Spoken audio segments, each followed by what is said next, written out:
Hi again, it's Mr. Lum, and we're going to be talking about doing chloride titrations. So chloride titrations are quite common. What happens is silver and chlorine will often will be titrated together, and a chromate indicator will be used. So silver and chlorine, or silver chloride, when it's titrated, it has low solubility and often forms a precipitate. So what happens is usually we'll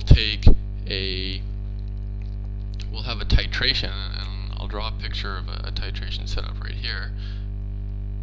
So we'll have some kind of a burette right here, and in this burette, we'll usually have a known concentration of silver. Okay, so our known concentration of silver, and we usually use something like AgNO3 or silver nitrate. Okay, and so we usually have that in our burette, and we have that on the stand.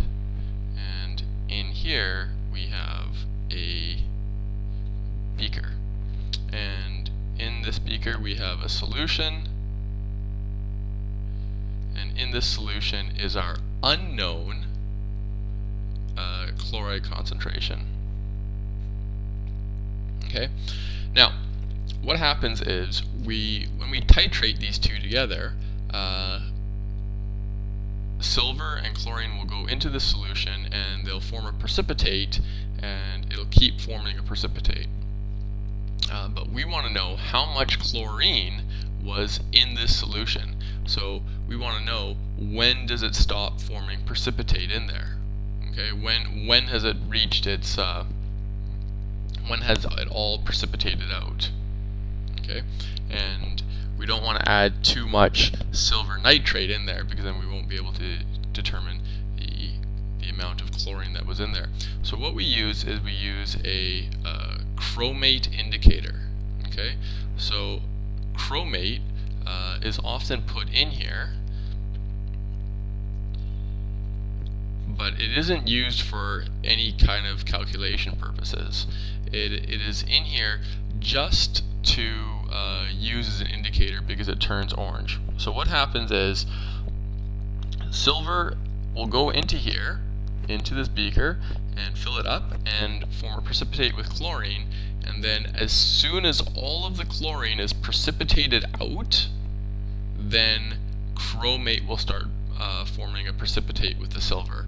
And we can see it very clearly because chromate and silver will turn an orange color. Okay, now silver and chlorine will precipitate out first because its solubility product is much larger than silver chromate solubility product.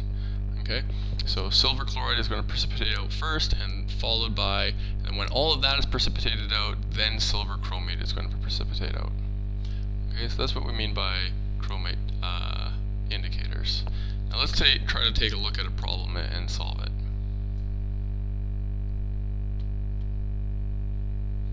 Okay, here's a question that we could see. The question says, find the Ksp for silver acetate. Now silver acetate is not given to us, it's not on our table, so we need to find the Ksp for silver acetate. So it describes how this experiment was done. It says a saturated solution of silver acetate was made by dissolving silver acetate in water overnight. A 50 milliliter sample of the saturated solution is titrated with 30.6 milliliters of 0.100 molar NaCl using a chromate indicator. Now this one's a little bit different. We have a known solution of chlorine, but we have an unknown concentration of silver. Okay, so I'm going to divide this page up into two parts here, just to do some calculations. So the first part says we want to find the Ksp of silver. So we're going to write a very quick formula here of silver acetate. Okay, and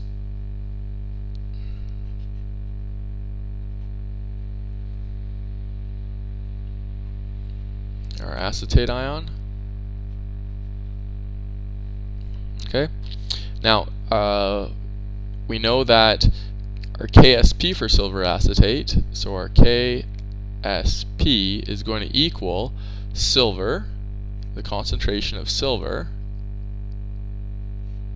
times the concentration of acetate.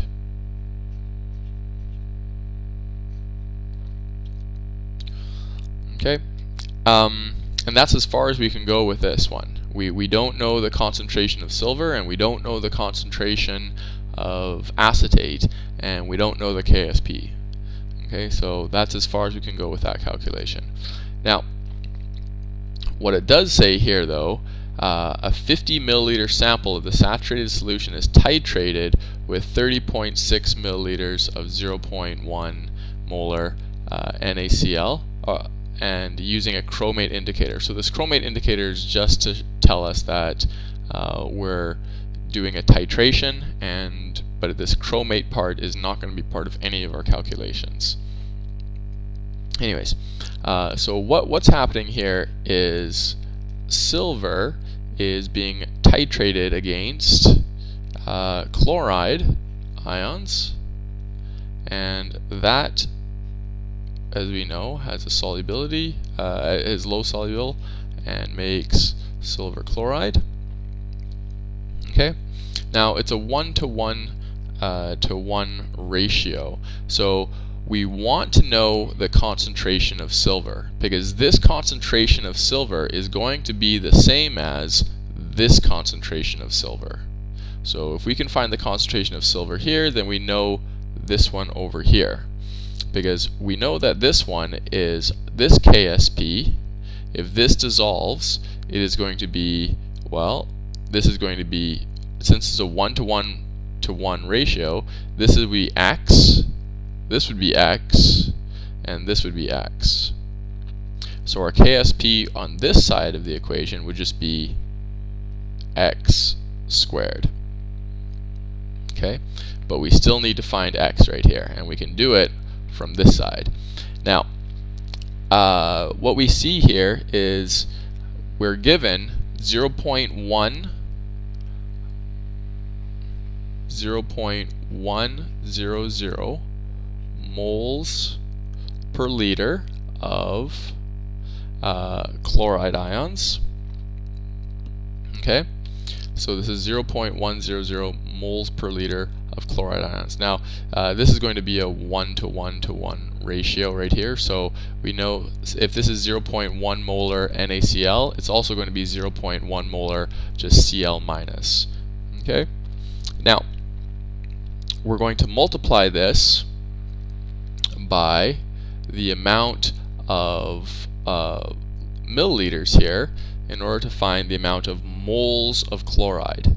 Okay, so I'm going to multiply this by our milliliters. I'm going to change it to liters though, and go 0.0306 liters. Okay, so now our unit here, after multiplying this number against this number, our unit is moles of chloride. Okay, but since this is moles of chloride, this is a 1:1 ratio, so I'm going to multiply this again by 1 silver is equal to 1 chloride ion. Okay, and so now our unit is moles of silver. Now I'm going to divide by the amount of silver solution we use, which happens to be 50 milliliters here, or in other words 0.0500 liters. Okay, and that's going to equal our concentration of silver. Okay, and I've done this calculation already, and so the concentration of silver is 0.0612. Okay, 3 sig figs, 3 sig figs, 3 sig figs. So this is going to be 3 sig figs right here. Now, we have our concentration of silver right here, and we can plug this right into right there, because that is going to be equal to our X right there. And since that's equal to right here, it's also going to equal this number right here. And so we can just go, our Ksp is going to equal 0.0612 squared, and therefore our Ksp equals 3.75 times 10 to the minus 3. And this is our Ksp for silver acetate.